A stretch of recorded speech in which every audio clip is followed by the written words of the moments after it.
What up everyone, B-More here with a review of another quickly popular free-to-play game, Scape, from the same developers who created Rainbow Six Siege.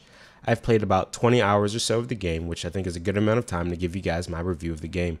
Please remember to like, share, and subscribe as I make my way to 300 subscribers, and as always, I do not like to waste anyone's time, so let's dive right in.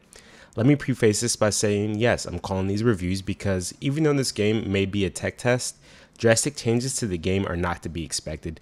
The same with my Valorant review and my Crucible review. These free-to-play PvP games are popping up all over the place as betas and tech tests and early access. Do not be fooled. These will be the games you will be getting no matter the tagline they throw at the end of it. In my Valorant review, I explained and also predicted that the game is not for everyone, so I wouldn't think it would set the world on fire. Here it is, sitting at number 7 on Twitch, which isn't bad by any means, but it's not nearly pulling the constant 100k viewers it had when it launched in beta. So will Scape fare better? Probably not, but my reservations with the game lie different than with Valorant, so let me explain what is good about the game.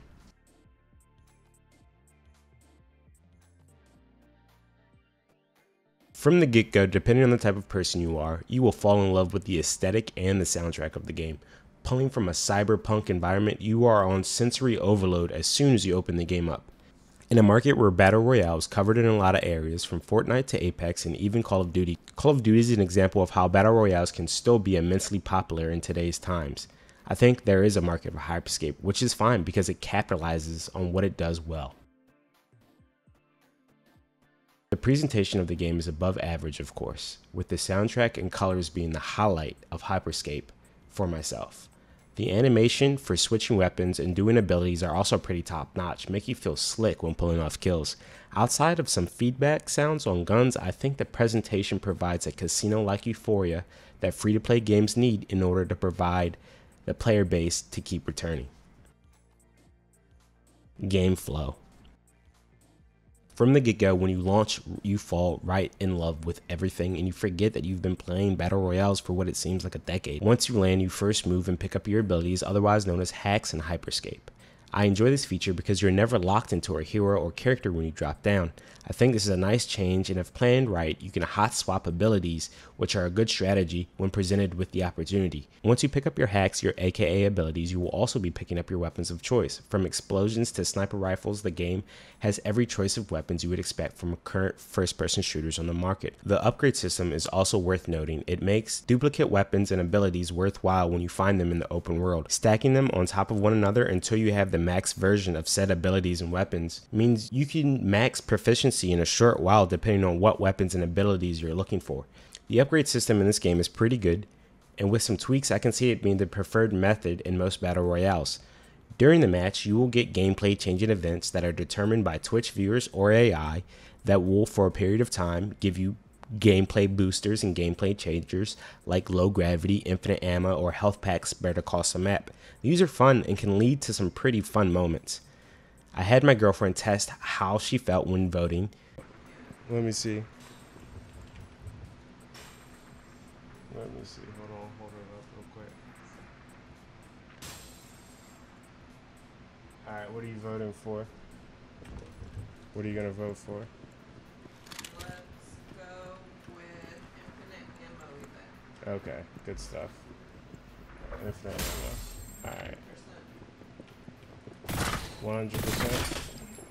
She said the results are fun, and I think we shouldn't really discredit that because it gets viewers involved. This game is specifically made for Twitch. It might be the first of its kind with these type of gameplay changes. Respawn system.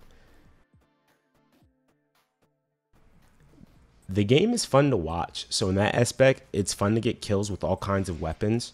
From grenade launchers to ARs, it feels like a highlight bouncing off of rooftops, using hacks to deceive and break lines of sight if you're being chased down. Just in case you actually do manage to die, let's talk about the best respawn system I have seen in any battle royale game. Instead of watching teammates through a spectate cam, you are in an echo form, as they call it, and you're able to follow your teammates and provide useful information. Once your teammates gets a kill or you stumble upon a previous battle spot, you will be able to revive your teammates at any point in the battle. I think that is pretty cool. I have gone full matches, being an echo, only to be revived at the end to help my team secure the victory. It makes dying not boring in a group scenario, while I can see in a matchmaking scenario your team just dropping out if it isn't a priority for you to res someone else. So this sounds great, right? Well, what's wrong with the game?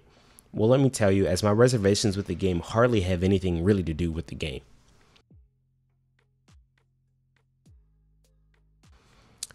The bad.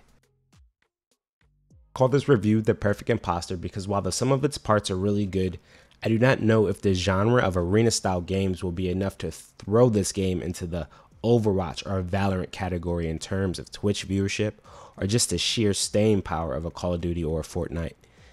I do believe that there is a space for Hyperscape, it just might not be as big as you think. Arena style games. Arena style games have been long known to have one of the largest skill caps between old and new players. The term 360 no scope coming from an old Quake and Unreal Tournament games, these arena style games can have a tough barrier in order to not become a trash player. This is why it's so hard for them to catch on.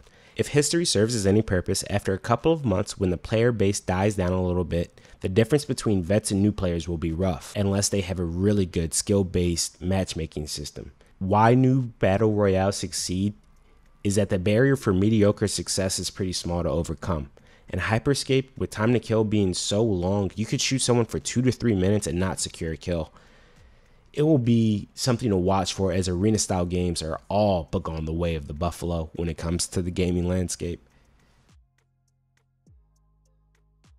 Ubisoft at supporting games. No one is going to want to say this, but damn it, I will say it. I'm not confident in Ubisoft at all when it comes to supporting their games on the type of rigorous schedule a free-to-play game needs. Once again, using history as an example, Rainbow Six Siege, arguably their largest franchise at the moment, goes weeks and sometimes months with unbalanced heroes or weapons or levels. Knowing Ubisoft at the forefront of this doesn't give me any hope that their reputation of stale metas and content droughts will be any different going forward. The game, literally in its 2 to 3 day lifespan, already has a meta of an OP gun, which is deadly at all ranges. Typical Ubisoft. It's already tiresome and it's already completely ruined the solo mode. And speaking of the solo mode, the weapon meta of the Hex being the only gun is even more prevalent, along with the emphasis of camping on later stages. I do believe solo mode can exist, but this first crack at it is sort of a swing and a miss. I win a game by camping and using heals to out heal the damage zone. I mean, I won a battle royale with no kills. That shouldn't really happen in my opinion. Feedback and monetization. Feedback needs to be worked on across the board. Weapon sounds when hitting players sound weak. Hearing your teammates be shot or shooting is hard to hear. Sound design is good in some places, but auto direction sound just needs to be toned down. Hearing your teammates' footsteps and breaking windows from 100 feet away shouldn't be a thing. Comparing them to other battle royales like Apex Legends, you sort of see that the sound design has a long way to go if it wants to be mentioned as one of the better battle royales. Monetization. Is this a problem? No, not really, because obviously it's cosmetics, but I will say that the fact that the store is hidden and purposefully not on display worries me to no end. They did include a battle pass, but there is no store. And like I warned in my Valorant review, the prices of those cosmetics were to be approached with caution, as I deemed them not to be worth the price. I fear that this will be even worse because Ubisoft has a track record of nickel and diming their customers. Obviously, it's way to be seen, but Ubisoft is a publicly traded company, and at the end of the day, making money is their main objective. Final thoughts. This is the perfect imposter of a battle royale game. It has everything you want from other games, but it's in an arena style set, making it different in all of its own. I'm honestly enjoying the game and I'm having a lot of fun. Just overall, I love getting kills in the game with its futuristic overall style and slick combat. I do worry about newcomers though and staying power, as it's very hard to get your brain wrapped around an arena shooter mentality. There is a reason this gameplay style has gone the way of the dinosaurs and the way of the buffalo. It's just crushing to new players to get 360 no scope from across the map in games, especially in a battle royale arena. I'm sure there will be tweaks. I think this game will have a big player base, but not as big as other battle royales. If I was a betting man, I would say it'd probably be the third or fourth biggest one in the genre. I'd probably be happy if I was proven wrong, but Ubisoft's track record for supporting their games has me with caution. Not that they support them bad, it just goes a long time between content updates, and that's across a lot of their titles. Anyway, let me know what you think of Hyperscape in the comments below. I know it's just a tech test, but these will not be drastic changes you will see between now and the release, which they've already indicated is soon. But anyway, I'm going to keep playing, so leave your Uplay down below or something like that. Maybe I guess just start a Discord or something so I can get people to play with in this game. Anyway, as long as the tech test is still open, I'm going to be playing. So until the next one, guys, be more.